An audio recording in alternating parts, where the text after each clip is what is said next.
Like Montreal, has a new coach. Like I might be the new coach of Montreal in 2 weeks. Like they have a new coach all the time, and they always have, oh yeah, we're playing a new system. They're like, they have a bunch of 20-year-old players and kids on the pitch. Anyone that's good, they sell and they trade for money all the time. Like it's a real disaster. But they hit a new low tonight, getting eliminated by the Forge. Sports Rage tonight, only on SportsGrid. That is the idea. It really is for in-game live. Have you said it? The home team, who's a double-digit or close to it anyway, favorite, and get off to a bad start and actually have them trailing by 5, 6, 7 to the point where you get it at pick'em. And I don't know how many times. I'd like to know a stat of how many times a team that's been favored by double digits, trailed by double digits, and actually won the game. I bet it's a lot. In-game live, only on SportsGrid.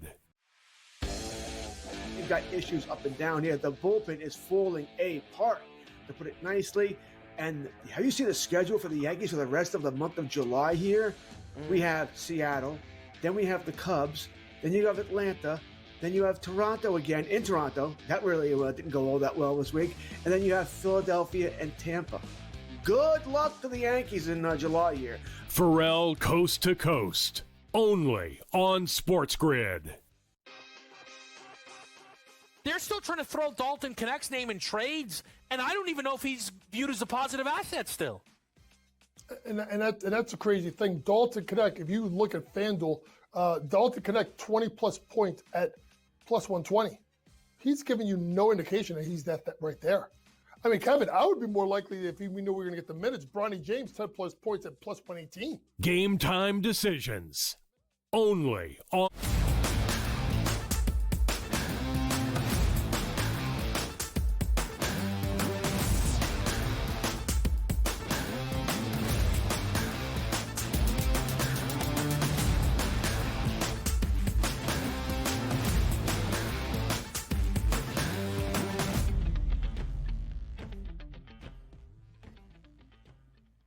Welcome to hour number 2, live right here on this Tuesday on the early line on SportsGrid. It is a day of the Major League Baseball All-Star Game, the Midsummer Classic tonight in Atlanta. We will have a further preview later on in our third and final hour. The main theme of hour number 2, DRS, is going division by division at the Major League Baseball All-Star break to let you know what the leads are, what the odds are saying, and of course, present that early playoff picture here around the bigs.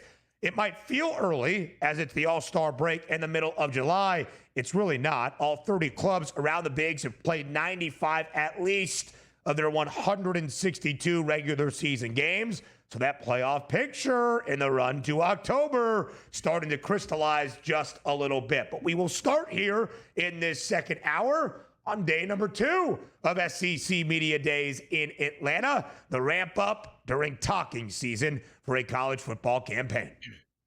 Love it. That's what we want to talk about. We want to talk football. We're on the horizon. When the teams get to camp, like late August, late July, early August, start to ramp up, and we don't get the preseason games. We don't really get all that much great information out of it, and then you just show up on game day. It's like some teams, hey, we're going to play real cool on who our quarterback is. It's just fun to talk about the speculation that's coming up, and also, in the news, the playoffs. They have been in the news for the past couple of years. It's getting better and better and better, and I want to see expansion up to 16 teams, but also, and again, we'll start the topic of conversation that we'll get to in just a few moments, but expansion usually is good, but it has to be done the right way. And there's such simple things that you can do to make everybody happy, and they never do them. That's the issue. And I would love to know, as a champion of expansion, DRS, what you consider the 16-team format should look like.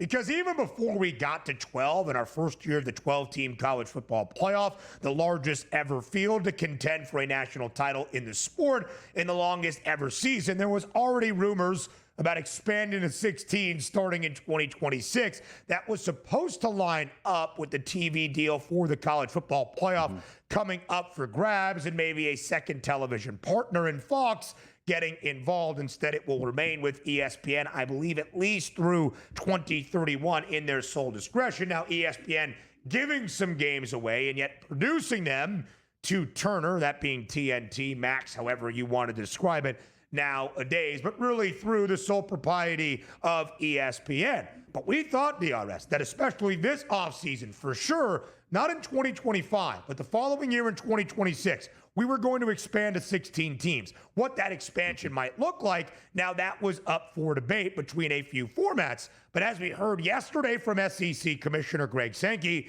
he and the Big Ten Commissioner Tony Petitti, the two most powerful men you could argue in all of collegiate athletics, but certainly in college football playoff expansion conversations, basically said that me and Tony, we're not agreeing right now on what that format should look like. And if we can't agree in the next few months as we get ready for 2025 and the year following, that maybe, just maybe, DRS, we stick at 12 teams for the 2026 college football playoff. Again, 2 seasons from now. But that was the first we kind of heard of, hey, maybe 12 and staying put at that number might make the most sense.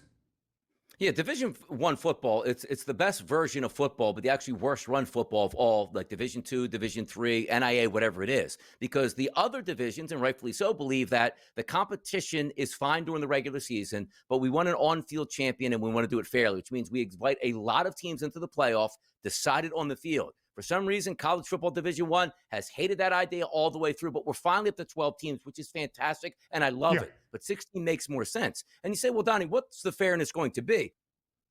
As I take a look at, let's just say, the Big Ten and the SEC, there's no argument. They're the 2 best football conferences in the land by a wide margin. I'm an ACC guy, Ben. Like, I grew up on Miami, Florida State, making my Labor Day, sensational. The winner of that game has a chance for a national championship. The loser, who knows what's going to happen, which was unfair because there were 2 good football teams that would land in the top 5 and also fight for who's going to get in those top 2 spots in the BCS. I'm so happy we're far gone from that. But you know what we've gotten to now? When did we get to a world where it's like, okay, we're going to decide it on the field, but we have automatic bids and teams that aren't really good are going to still make it because that's fair. But what do you mean that's fair? That's not fair to the other good football teams. Now, you also might equate it, Ben, and say, well, Donnie, the NCAA tournament in basketball March Madness, there's a lot of mid-majors in there. I get it. But aren't you getting like the top 35, like at-large bids who are the best teams in the country? That's 35 teams. Like, okay. Other teams out there, automatic bids, they get in. That's still the funness of it. But the fact that we only get 12 teams in, Ben, I don't need, the little sisters of the poor making it in and getting smacked week number 1 because they deserved it. It was an automatic bid. I can't stand that. So if we're going to keep it at, let's just say, 12 teams, just put it into a computer. Use the algorithm, spit out the best 12 teams in the country, and I'll deal with it that way. I just don't want to see there never should be an automatic bid for a conference that doesn't deserve it, because what we can always go back to is say, well, what happens if Boise State played in the SEC? And we're like, well, they wouldn't have a very good season. Well, what are they doing in the actual championship rounds if that's the case? That's all, Ben. Just give me the best teams fighting for it in the biggest moments. That's all I ask for. That's it. It's that simple. DRS, I agree with you in terms of taking the power out of the committee. The issue with the BCS rankings during the BCS era is we only had 2 teams. Now the field is expanded. We have 12. Our numbers, our analytics, our power ratings are better. Could those be the rankings that we use to formulate a field of 12 or at least at-large spots? Donnie, just the reality of the situation is that when you have 9 FBS conferences and starting next year back to 10 as we welcome back in the Pac-12 to life, if you are going to have conferences that matter on a national landscape, and the idea, at least as of right now, that everybody has an opportunity or a chance to contend for an FBS national championship, then you're going to have to reward those other conferences and still incentivize conference play and conference championships. This is not the NFL. This is not a professional model where you only have 32 teams with some pretty decent equality across 32 clubs. Now, there is differences, of course, but you have a league office that overlooks all 32, and thus you can make like versus like competition, strength of schedule, and such. We are never going to have competitive balance.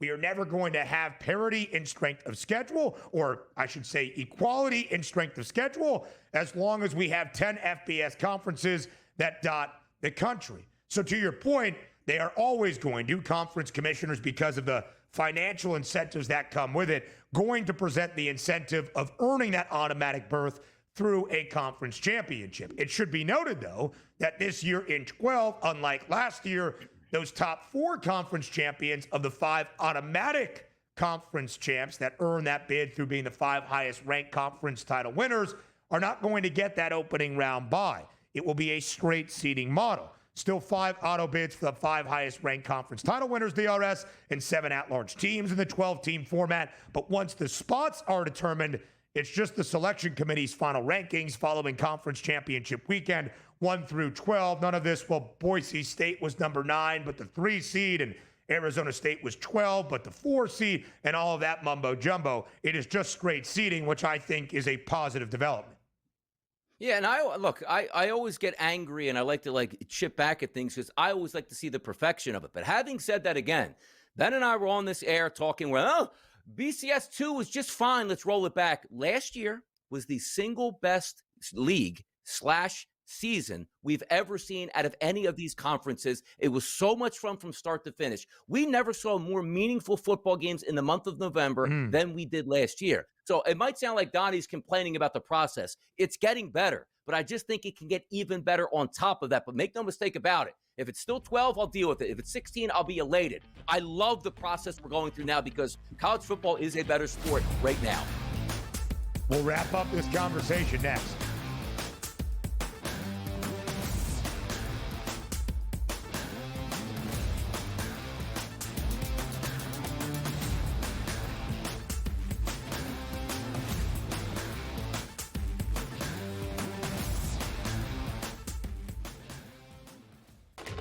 Enter into the magical world of McLuck.com, where even the smallest of spins can win real cash prizes. Adventure into over 1,000 of the best Vegas-style slot games. So what are you waiting for? Unlock your free welcome offer today. Join the fun where winners play and players win. Two guys that can do it all. Too much electricity this morning. This is a good time. We're having a lot of fun. I had to do a triple take. Ka-ching! Why? Because of parity. I didn't mean to offend. Yeah, it's not going to happen. Load management is a dirty word. Let him rip. You know what? Circumstances provide the results. What? How do you do this one? Oh, Donnie, you got such a good show there. A network that is booming. The Early Line, only on SportsGrid. We're going to go through every single thing, and I've got a great team behind me that's going to help me get the job done. I want this to be the place that people come to. There is going to be an energy to game time decisions that you will feel night in and night out. We are going to hit every single one of those markets that you need to know about. We will have everything at our disposal, and we will use that to our advantage. There is not going to be a better place, I promise you, than Game Time Decisions. I'm Kevin Walsh. Tune in to Game Time Decisions weekdays on SportsGrid. The game is on. The stakes are high. But the action isn't just on the field. He's rearranging that rim. Get it inside! SportsGrid's In-Game Live. Your ultimate second screen experience. A little flyer, couple of 18.5-point live line. Every prop, every play, every day. Anything can happen. That's complete chaos. It's smarter to be on SportsGrid.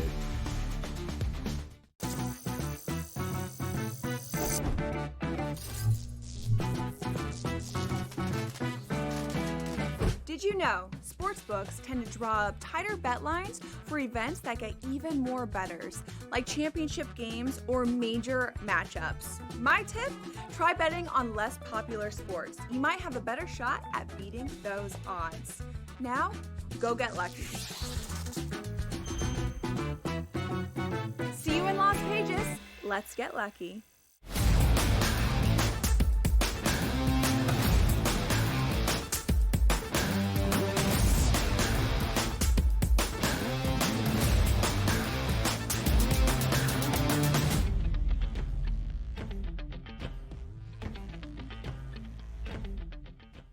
So we heard from Greg yesterday, the conference commissioner in the SEC, to start off media days in Atlanta. And DRS, for the first time, he really kind of gave us the notion that he and Tony Petitti, the commissioner of the Big Ten, that have often been lockstep, now kind of in a public disagreement on the format of what an expanded 16-team college football playoff would look like.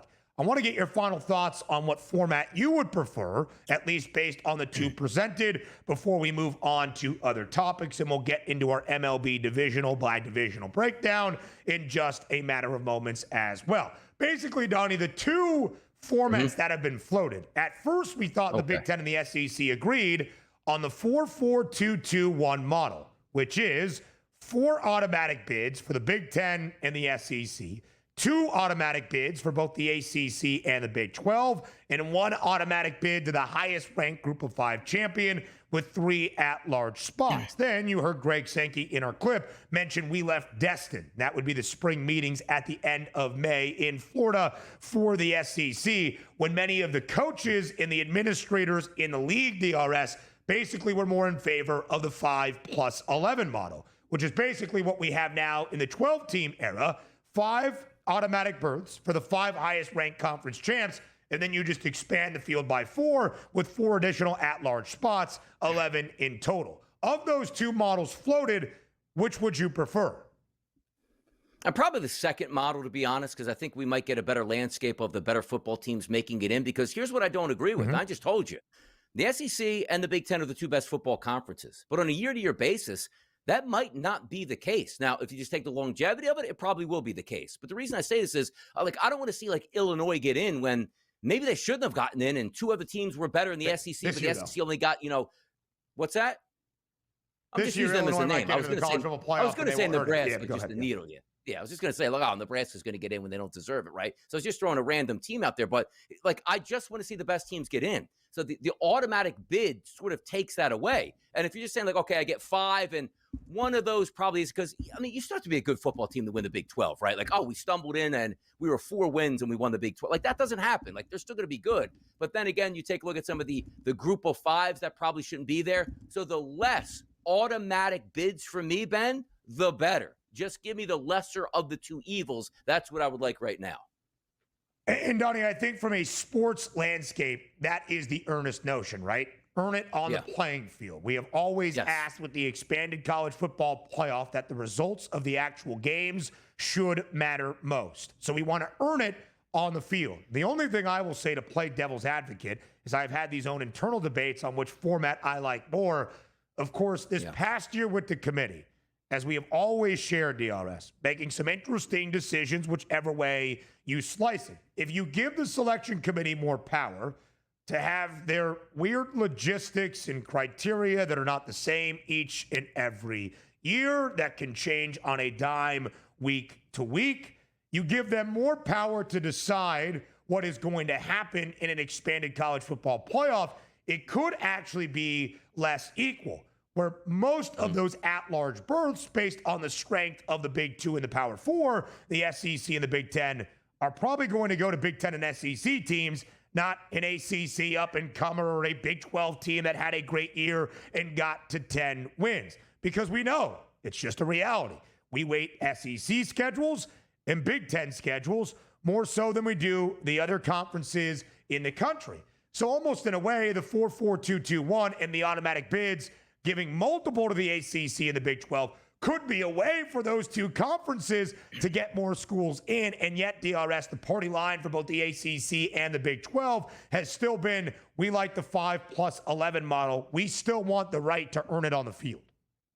Yes, and that's the way you're supposed to do that, because, and there is always that small, public outcries, it's just not fair for everybody else. Nothing is fair in life, right? Because fairness is winning it on the football field. If my level of football is so much superior to your level, but you're getting in, hey, well, the Group 4 schools in the state of New Jersey, well, they're probably going to be better than the Group 1 schools, right? Because they have so many more kids there. That's their advantage. But let's be honest. They're a better football team, and that's all we want to see. When we decide championships, right, and what we're used to, put the best teams out there and let them play. And I'm not Boise State sometimes gets caught up in that shrapnel, but let's be honest. And again, using the opinion of, I'd rather see sometimes a 4-loss Alabama team. Oh, so happy Alabama's out. Why? One of the biggest brands in football, you're happy? Or Michigan played an unbelievable Big Ten schedule. They have 3 losses. Boise State's unbeaten, but Boise State goes over Michigan when Michigan lost to Penn State, Ohio State, maybe a crossover game with Texas. That's all.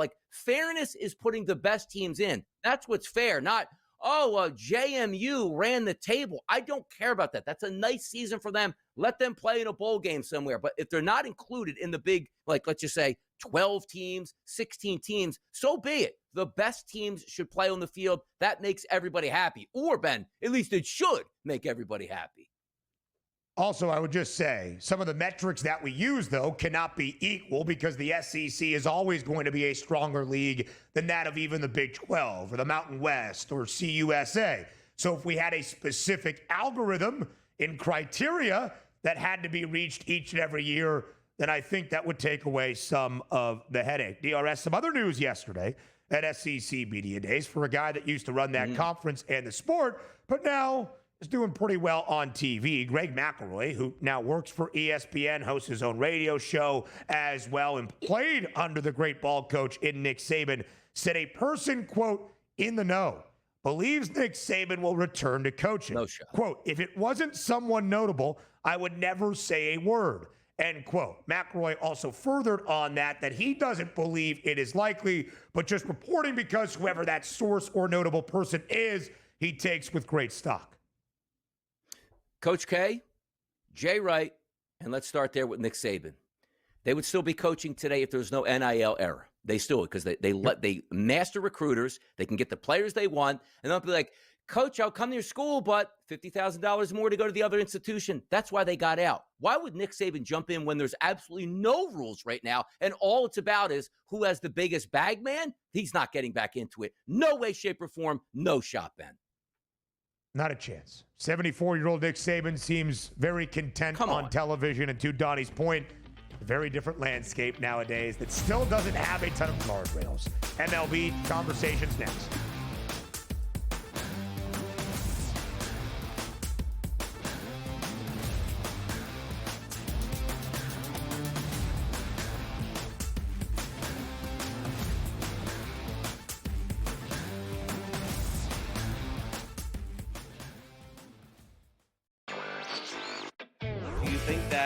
There's a possibility that we could be looking at DeBoer wondering if he's the long-term answer at coach for the Tide? I'm starting to feel like Alabama, I can't believe I'm saying this, Craig, is a sleeper.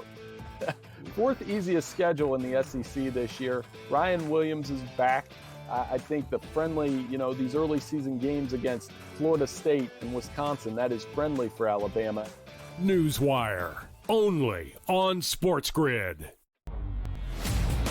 So you're going to have the suck uniforms the entire season, but 3 games will give you with the best uniform. Those are the issues I have. The powder blues out for the Chargers. That should be every game. The Miami Dolphins old uniforms that they throw it back to. That should be your uniform, not the trash you wear now. The Patriots. You ever see them throw back with a little football player in the helmet? It is beautiful. Yeah. But let's keep the trash uniform. The Early Line, only on SportsGrid. Things you have to look at is what the team has the following day, especially when it comes to bullpen usage. A lot of the things I like to attack is you see these extra inning games, these games get drawn out, these bullpens get worn, or if someone gets shelled the first 3 innings and they got to go to the pen, early, that's a good spot to kind of hop in the middle of the next game. You got a tired bullpen, right? You try and take advantage there, maybe with an over, maybe with the money line.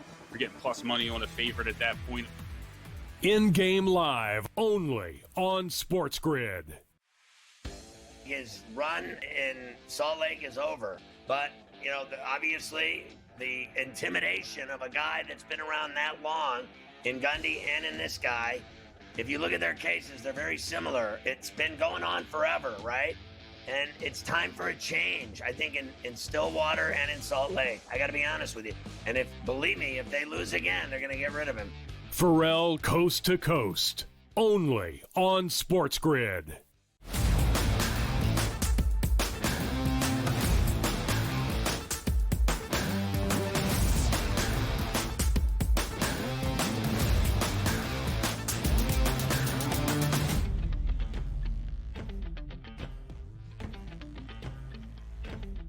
On the day of the All-Star game in Atlanta, Major League Baseball has reached the All-Star break. Today is the Midsummer Classic, 2 days off, Wednesday and Thursday. And Donnie, we have said this numerous times, but we are not at the halfway point of this MLB calendar. Every club around the bigs, all 30 teams, have played at least 95 games. That is well past 81 of 162. But it does feel like the official first half of the year is now in the books. The All-Star break always allows us an opportunity to reset and look at the large, big picture around MLB. We do that today by going division by division around the bigs. And I think you could say here at the All-Star break, the two most compelling divisional races, maybe three in total. American League East, the only one that looks all that competitive at the moment in the AL, NL East, NL Central that we'll get to in the other league in just a moment.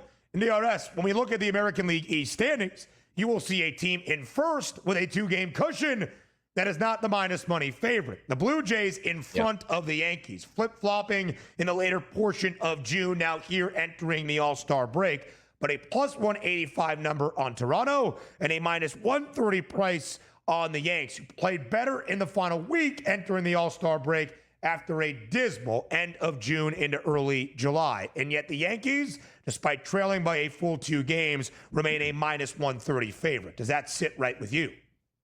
It does sit right with me because you're taking a look at the overall scheme of the pitching staffs, right? And to me, I still think the Yankees, when healthy, even though Garrett Cole's not coming back this season, still have the best starting pitching staff. You take a look at Max Fried, which will be in there, Carlos Rodon, Luis Gil, keep in mind, who is a very good young pitcher, coming back from that 60-day IL, hopefully sooner than later. Will Warren's been decent, and then you throw in a fifth starter, let's just say, as Marcus Stroman. And also, it's the Yankees. So there's going to be a lot of pressure on Brian Cashman and that organization to say, you know what, at the trade deadline, our fans deserve another pennant chase here. Let's go out and add an extra arm. So from just my standpoint, I don't love the lineup. I like the lineup. Do I love the bullpen? Not necessarily, but I do like the bullpen. But the starting pitching staff is quality. And if you had one more starter there, you're the best overall pitching staff and overall team in this division. Now, granted, the other teams, Ben, like the Blue Jays, they can make moves at the deadline and get a better pitcher. The Red Sox, who are absolutely on fire, maybe they add on, but rely on guys like Richard Fitz and the boys. Brian Bayo is a top starter. That leaves a lot to be desired. The Orioles, we won't even talk about them. They're dead in the water. But for my money right now, it does still make sense, even though they're not at the deadline, or should I say the All-Star break, in first place. The Yankees probably have the pedigree to overtake the Blue Jays. Now, granted, again, a couple weeks we'll find out what those final rosters will look like. But right now, I'd still go with the Yankees at the short place at the minus 130 here.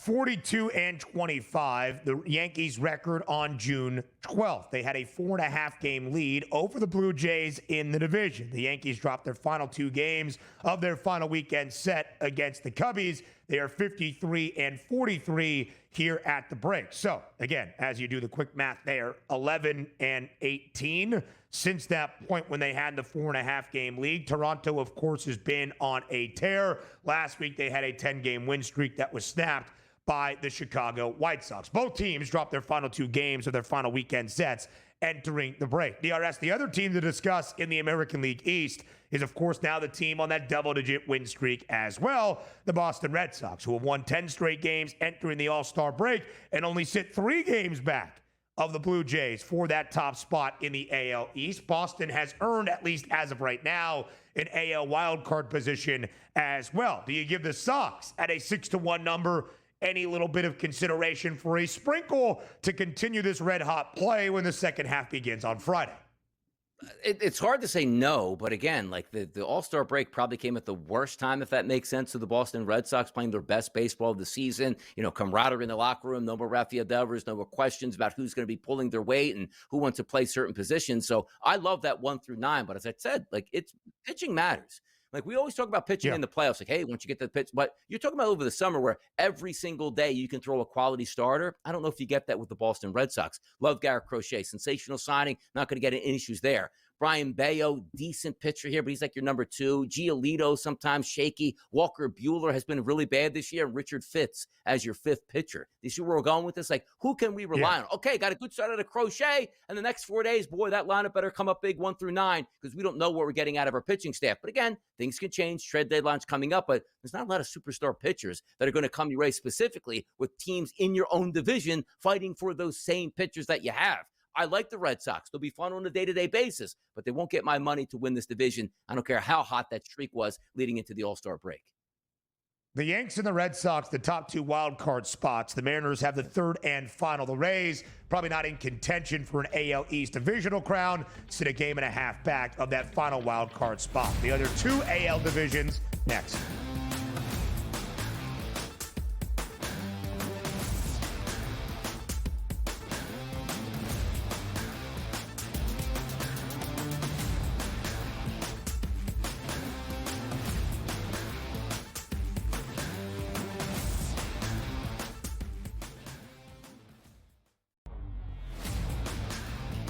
I say, you crank that Soldier Boy, right? You Darvish back on the mound. Haven't seen this guy in a minute right now. Yeah, man, crank it, man. Get it going up. Hit the high. Yeah, let's go. Crank that Soldier Boy up here. Yep. Yeah, I mean, come on, man. That was big back then. Where were you? Senior high school? Or maybe even in grade school? Bar mitzvah slate. In the bar mitzvah slate each and every weekend. The young Benny Steve was out there hitting it. The Early Line, only on SportsGrid. Do they practice in a public park? And Farrell and Lodge said, no, they have a little facility, but it's open to the public. No, it's a public park. Like, it basically, like, there's like kids playing basketball, like, yeah, no, it's bad. I looked, I'm like, dear God, like, I thought, I'm like, man, I bet a lot of money on these guys. I can't believe this is where they practice, like, yeah. Sports Rage tonight, only on SportsGrid. Obviously, he didn't do great in the last 2 majors, and we're going home here. We're going to Northern Ireland, Royal Portage. This is Rory's the reason why we're going here. Got off to a rough start, throwing his tee shot out of bounds back in 2019. I think he'll be ready. Not yet ready to call him the winner. I still have a couple of days before I do that, but it is a home game for him. And as you saw, based on this weekend, he is playing well.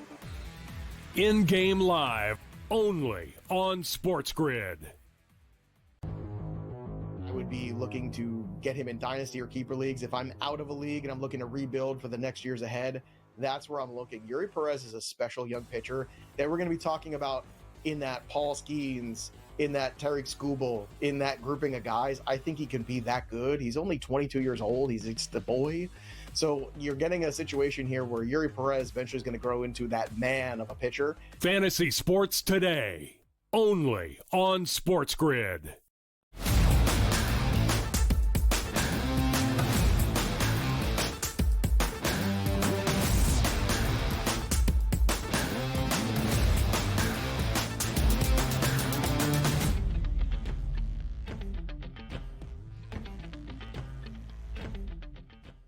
One final point on the American League East before we look at the other 2 divisions in the AL that at this moment, not necessarily the most competitive races, especially in the American League Central. DRS, the Yanks sit in second. They trail the Blue Jays by a full 2 games and yet are the minus 130 favorites. It should be noted, the Yankees have 6 more games against the Jays in the second half post All-Star break. They've got 7 more against their bitter foes in Boston. The Yankees have a losing record against both teams right now for any potential tiebreakers. They are 2-5 against Toronto. They are 1-5 against the Sox. Just thought that should be noted. All right, American League West is up next, where the Houston Astros, DRS, are a minus 430 favorite to win the division. It's a 5-game lead for Houston in front of the Seattle Mariners. Every other team, as you see, below 500. But the Astros probably could have had a 10-game lead at the break had they continued to play good baseball against teams that were struggling before they played in a set against the Astros. Starting with the Guardians to begin their final midweek set last week. Cleveland had dropped 10 in a row. Houston was the best team since the start of June in the Bigs, 24-8, coming off a weekend sweep on the road against the Dodgers at the Ravine. And of course, baseball being the weird sport it is, the Guardians swept Houston at home. And then the Astros played the Rangers in their final weekend set, in-state and divisional foes, to end out the first half before the All-Star break. Texas won that set. So still a 5-game cushion and a hefty favorite, DRS at minus 430. But this could have been a minus 800 price had last week gone even slightly different for the Stros. Yeah, it should have, and maybe it could have, but I don't trust the Mariners. I don't trust the Rangers. I don't trust the Angels or the Athletics. It just seems like the pedigree in this division, to keep it simple, is with the Houston Astros. And we just talked about the AL East, and what do those pitching staffs look like? Well, on the back end, you're phenomenal there in Houston with Hader, but then you take a look at Hunter Brown and Framber Valdez, maybe one of the best, if not the best, 1-2 punches when they're on top of their game that you can have throughout the rest of the summer, and then once you wind up in the playoffs. And we're still waiting for Alvarez to come back in that lineup, had that minor setback with his wrist injury, but once he comes back, that's a really good 1 through 9, a great back end of the bullpen, and starting staff that's better than anything that you can see. Because Anthony Eovaldi and Jacob deGrom, I get it. I like that 1-2 punch. The Mariners always have a plethora of good young pitchers. I understand that, but the pedigree's in Houston. I'm going to trust Hunter Brown and Framber Valdez down the stretch more than any 1-2 pitching combination in the rest of that division, and they have the lead already. Now, granted, we do bet on price points, Ben. It's minus 430. It's not plus 110, Donnie. Do you think the Astros can hold on and win this division? So it does go with that. But for my money, they're going to make moves. It's a great front office. They're going to get healthier. I think the Houston Astros wind up with this one, and I would pay the minus 430 price right now if I had to do it.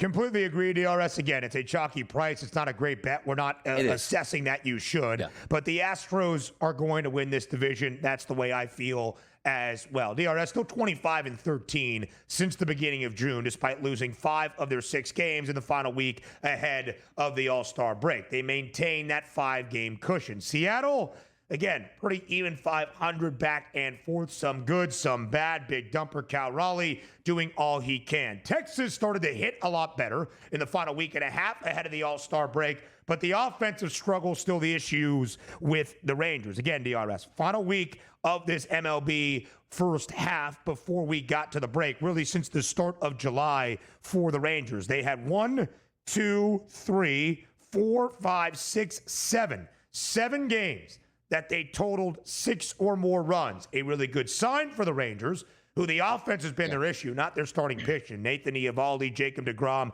have been great, but that's why they trail the Stros. And DRS, just to further paint the playoff picture, the Blue Jays currently the divisional leader in the American League East, but a game behind the Astros, who are 56-40 for what would be the second best record in the American League. Houston right now a minus 115 favorite to earn one of those 2 opening round byes in the expanded AL playoff picture. Donnie, we said this yesterday. If there was a team that could nudge us to bet a pennant or a World Series price right now, it is probably Houston, both on their playoff positioning at the moment in their postseason pedigree. And when you think top 2 line starters that you would want out there to start a playoff set, Hunter Brown and Framber Valdez at the moment, as good as it gets around the bigs. Yeah, and how about Christian Javier, who's that third-line guy who's been on the IL for quite some time, but making rehab starts, coming back from a minor elbow injury. If he gets back into the rotation, that 1, 2, 3, that should be enough to get it done here, because that's what you're measuring down the stretch. A team that already has a couple-game lead. The Mariners, we know. Well, they're going to hit tonight? Maybe they do, maybe they don't. How about their young starters? Are they going to be good tonight, or we're just going to use the analytics? And the Rangers, again, are talented at 1 through 9, but it just feels like the most complete package in this AL West standings. It's got to be the Houston Astros, and that's the team I look forward to. Yeah, NDRS again, then you kind of pay it forward, right, to that league price or the World Series price. Houston plus 390 to win the American League pennant behind both the Tigers and the Yankees for the third best price. A 10-1 number on the Stros to win the World Series. That rounds out the top 5. We don't have to spend a ton of time on the American League Central, because DRS, as you will see it here, some odds entering the All-Star break that heavily have the Tigers winning this division, and who could fault them. Detroit still at the All-Star break right here, right now. An 11.5 game lead in the AL Central. Every other team, starting with Minnesota, 2 games sub 500 or worse. And despite the fact the Tigers are riding a small 4-game slide, entering the break, the lead is still 11.5 games, and it's a minus 10,000 price. Some sports books don't even have that price listed in the AL Central any longer. Detroit's going to win the division. Battle for second place, it feels like here. Maybe it's Kansas City, maybe it's Minnesota, maybe it's the Guardians who's starting to wake up at the plate. Won 2 games into the final stretch here before we got to the All-Star break, which feels like they won 20 games in a row the way their offense has been. But the Tigers are the best. Best bullpen, best lineup, best starting staff, and an 11.5 game lead in this second half sprint that's coming up. Nobody's touching the Tigers, and they shouldn't be listed on that board. The only way they could start get listed, even if Skubal goes down and misses the next 2 months and comes back for the playoffs, they're still going to blow an 11.5 game lead because why? The teams behind them just aren't good enough to chase, and the teams behind them, Ben, to be honest, they're probably in sell mode. We hear Clase every day, and who knows who the Twins are going to give up at this point. And the Royals, we know they like to start paying some money now to their players, but who knows if they turn into sellers here and say, hey, you know what, better luck next year at that point. Yeah, and DRS, it is really interesting, right? We like to joke about the AL Central. You see this division, maybe it's what you expected entering this year, 4 or 5 teams well below 500. Last year, 3 of the 6 American League playoff spots belonged to this division.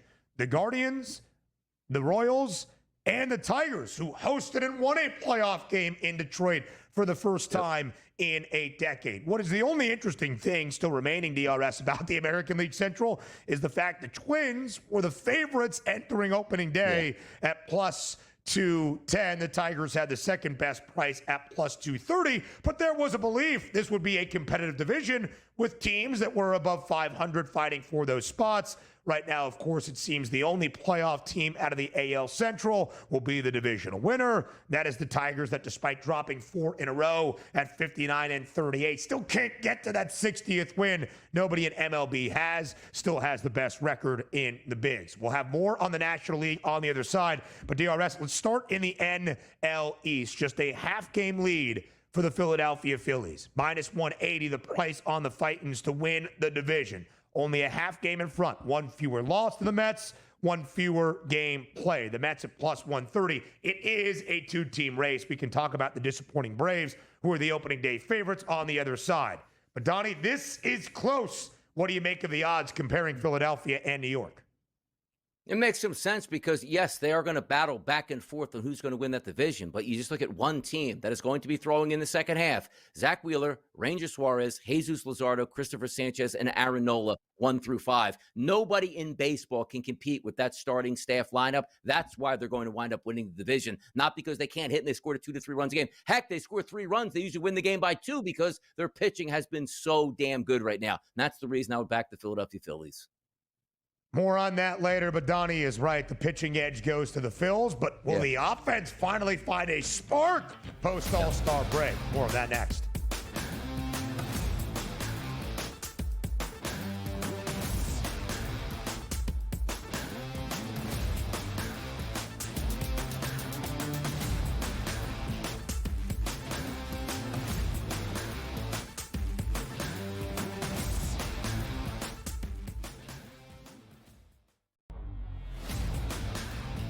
I say, you crank that Soldier Boy, right? You Darvish back on the mound. Haven't seen this guy in a minute right now. Yeah, man, crank it, man. Get it going up. Hit the high. Yeah, let's go. Crank that Soldier Boy up here. Yep. Yeah, I mean, come on, man. That was big back then. Where were you? Senior high school? Or maybe even in grade school? Bar mitzvah slate. In the bar mitzvah slate each and every weekend. The young Benny Steve was out there hitting it. The Early Line, only on SportsGrid. They practice in a public park. And Fairlawn Lodge, he said, no, they have a little facility, but it's open to the public. No, it's a public park. Like, it basically, there's like kids playing basketball. Like, yeah, no, it's bad. I looked, I'm like, dear God. Like, I thought, I'm like, man, I bet a lot of money on these guys. I can't believe this is where they practice. Like, Sports Rage tonight, only on SportsGrid.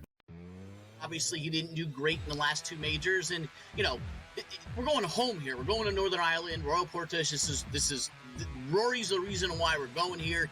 Got off to a rough start, throwing his tee shot out of bounds back in 2019. I think he'll be ready. Not yet ready to call him the winner. I still have a couple of days before I do that, but it is a home game for him. And as you saw, based on this weekend, he is playing well. In-game live, only on SportsGrid. I would be looking to get him in dynasty or keeper leagues. If I'm out of a league and I'm looking to rebuild for the next years ahead, that's where I'm looking. Yuri Perez is a special young pitcher that we're going to be talking about in that Paul Skeens, in that Tarik Skubal, in that grouping of guys. I think he can be that good. He's only 22 years old. He's the boy. So you're getting a situation here where Yuri Perez eventually is going to grow into that man of a pitcher. Fantasy Sports Today, only on SportsGrid.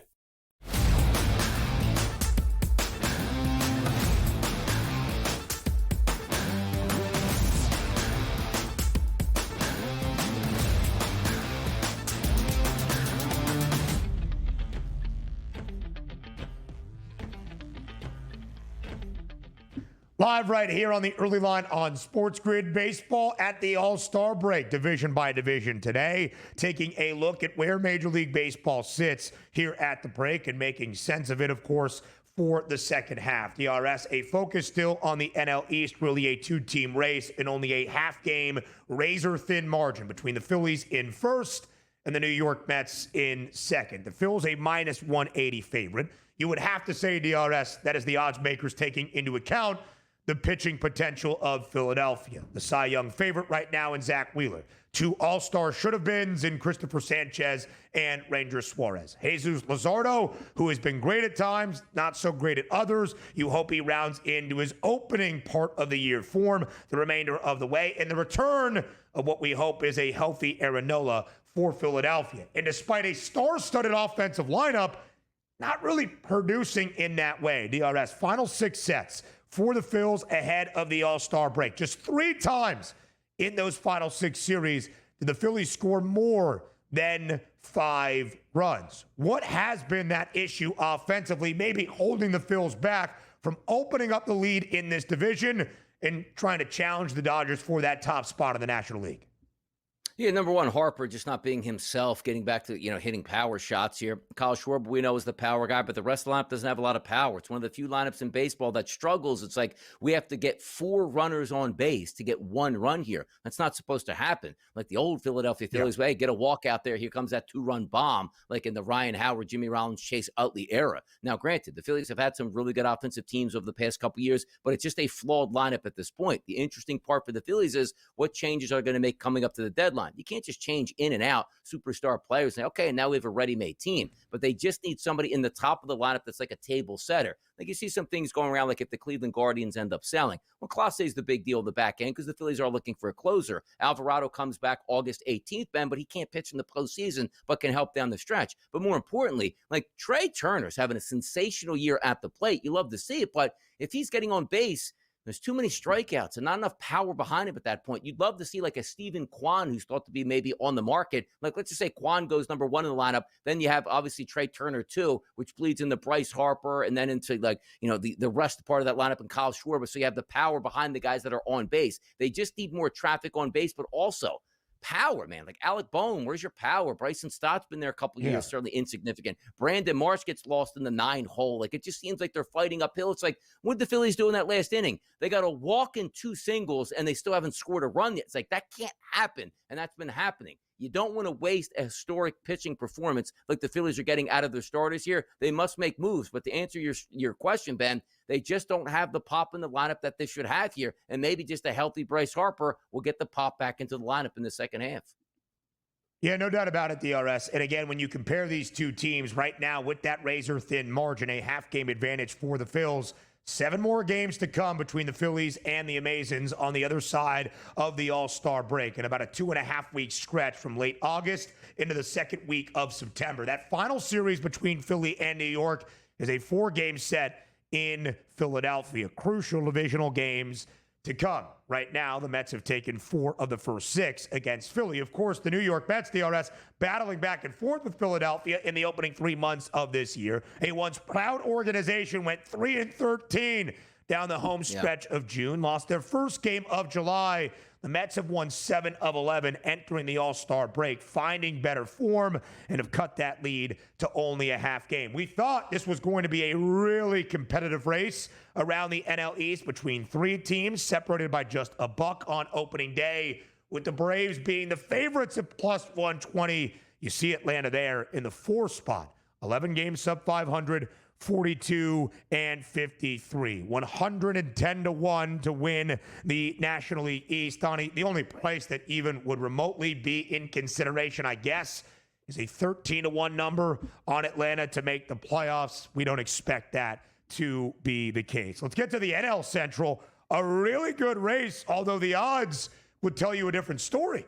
The Cubbies are a minus 300 favorite to win this division, Donnie, but they only have a game lead over the hottest team in the National League since the beginning of June and in all of baseball. Milwaukee 25-12 since the start of June, winners of 7 in a row entering the All-Star break, and yet the odds makers giving the Brew Crew no love to catch the Cubs in the NL Central. Yeah, it's really interesting because, you look at the Cubs and they have a lot going in their lineup. Usually we look at the Brewers like, okay, which Christian Yelich is in the lineup? Yeah. Good. Who's the rest of them? Hopefully they can support Christian Yelich. Not the same case, man. There's 5 to 6 batters that are legit in that Cubs lineup, and you love to see it. The one thing that is going to help the Milwaukee Brewers down the stretch is they have a pretty good bullpen. They have a pretty good starting pitching staff. Brandon Woodruff coming back into the fold. If he can give you anything, you absolutely love to see that. Quinn Priester has actually been really good for them in that fourth hole. You got the big Miz out there, Jose Quintana, just that slippery left-handed pitcher, and led by Freddie Peralta. But you just think talent wins out, right? Like, yes, I like the starting staff for the Brewers. I just don't trust the lineup as much as I do the Cubs. PCA, Michael Busch, Seiya Suzuki, I mean, they have been absolutely spectacular in that lineup. Kyle Tucker also an all-star as well. You just trust that the better team is going to win out, even though it's only a 1-game lead. I still give the slight nod here to the Cubs, but again, it's price point. It's not plus 100 and just pick the team that's going to win it. You're laying a minus 300 basically at an even tie at the All-Star break. That's a pretty tough number to swallow. Yeah, DRS, it certainly is. By the way, between Chicago and Milwaukee at this moment, only 5 games contested in the opening half. That means we have 8 of the 13 divisional matchups between these two coming in the second half, including almost right away for the to end out July between Milwaukee and Chicago. That in the state of Wisconsin. And then we got to make up a game in the final set, not DRS, August 18th through the 21st. So the last 2 times these teams meet with more than a month of the season following down that stretch. So far, the Brewers have lost 3 of the 5 against the Cubbies. And again, DRS, the question for Chicago will not be just winning this division as they are in pole position, but can they make noise to be a true pennant contender? They lost Justin Steele for the year. Shota Imanaga injured early, but he's back pitching at an all-star level. Was not an all-star. Matthew Boyd, the veteran earning his first all-star honors this year, was. Good sign for Chicago because they have scored the second most runs in the National League, only behind the Dodgers. The offense is not the question. They're inside the friendly confines. More around the National League next.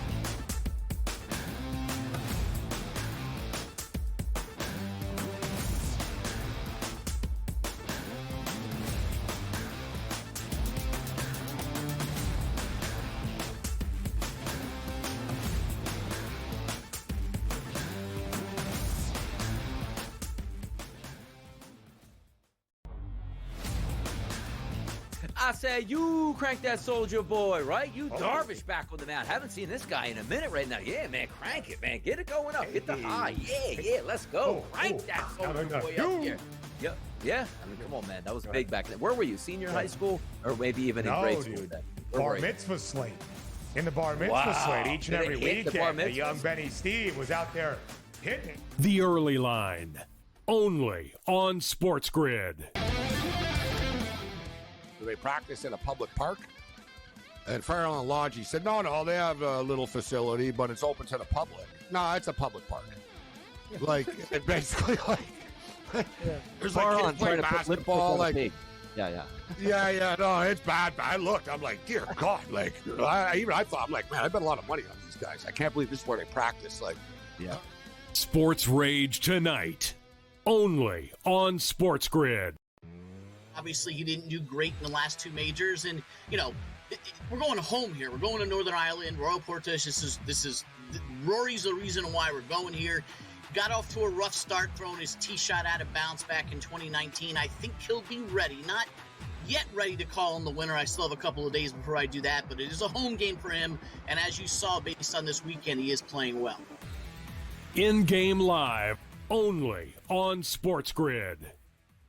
I would be looking to get him in dynasty or keeper leagues. If I'm out of a league and I'm looking to rebuild for the next years ahead, that's where I'm looking. Yuri Perez is a special young pitcher that we're going to be talking about in that Paul Skeens in that Tariq Skubal, in that grouping of guys. I think he can be that good. He's only 22 years old. He's just a boy. So you're getting a situation here where Yuri Perez eventually is going to grow into that man of a pitcher. Fantasy Sports Today, only on SportsGrid.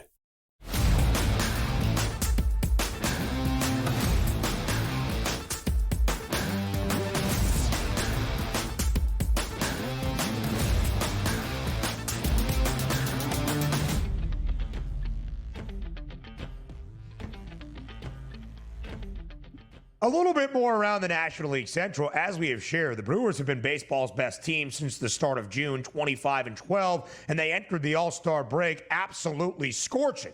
7 wins in a row, hottest team in the National League. Only a game behind the Cubs, and yet Chicago remains a minus 300 favorite. The Cubbies were the favorites entering opening day. They have only made that price look even more. Chicago is a very, very talented team, DRS. We give them the nod. Not sure I would pay the minus 300 as you alluded to, but the Cubbies in that top spot. The Brewers are the top wild card team in the National League. And Donnie, I just thought we could discuss the other NL Central teams that maybe have a fighting chance at earning a playoff spot. The Cardinals have been one of the pleasant surprises of this year.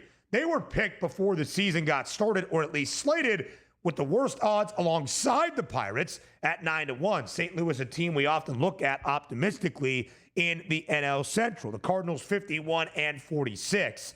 They were 12 games above 500 at the end of May. They are 18-21 since. They have cooled off ever so slightly. I need my Reds to get to 80 wins. We are 30 wins away, 3 games above 500, 50-47. DRS, neither team favored at the moment to earn a playoff spot. The Cardinals a game and a half behind the Padres. The Reds 2.5 behind San Diego, with the Giants even in front of both St. Louis and Cincinnati. Any hope in your estimation for St. Louis or Cincy to make a playoff run? Probably not, because we don't think they're as good as obviously the Brewers or the Cubs. So you're sort of getting left out there. And again, one of those teams is going to win the division, automatically go to the playoffs. And if one team in your own division finishes above you, well, that's a wild card spot that you're already not going to get, regardless of any other divisions here in the National League. You just think that the Cardinals are built and playing over their head a bit at 51-46. How much longer will that continue if they're just a 500 ball club down the stretch? I think they certainly would take that. The Reds are talented, but we worry about their starting pitching stats. So for me, I think we're pretty much in line. The Pirates are done. The Reds and Cardinals probably will toss it up the remaining parts of the season. Maybe a slight edge to the Reds there. But the Brewers and the Cubs are going to fight this one out for supremacy. And then again, the Brewers, if they finish in second, they'll automatically edge out the Cardinals and Reds in the wild card race as well. It seems like it's just setting up for really just a two-team tango up top between the Cubs and the Brew Crew. But I would say entering this year, DRS, you looked around the National League based on those preseason pennant odds, divisional prices, playoff prices, win totals. We probably thought we had 3 playoff teams out of the NL East, Mets, Phillies, Braves in some order and fashion, and probably 2 to 3 out of the National League West, Dodgers, Padres, Giants, maybe even throwing in the D-backs. It does look likely we will get multiple playoff teams out of the NL Central when all is said and done. How about the NL West, where the Dodgers had a 7-game slide going, entering the second game of their weekend set against their divisional foes in the Giants. They snapped that on Saturday against San Francisco, longest losing skid for the Dodgers, by the way, since 2017, and they win the final 2 games to take the weekend right before the All-Star break, DRS, against SF. So despite playing really poor baseball early in July, the Dodgers were great to end out June. They had won 14 of 17 entering that 7-game skid.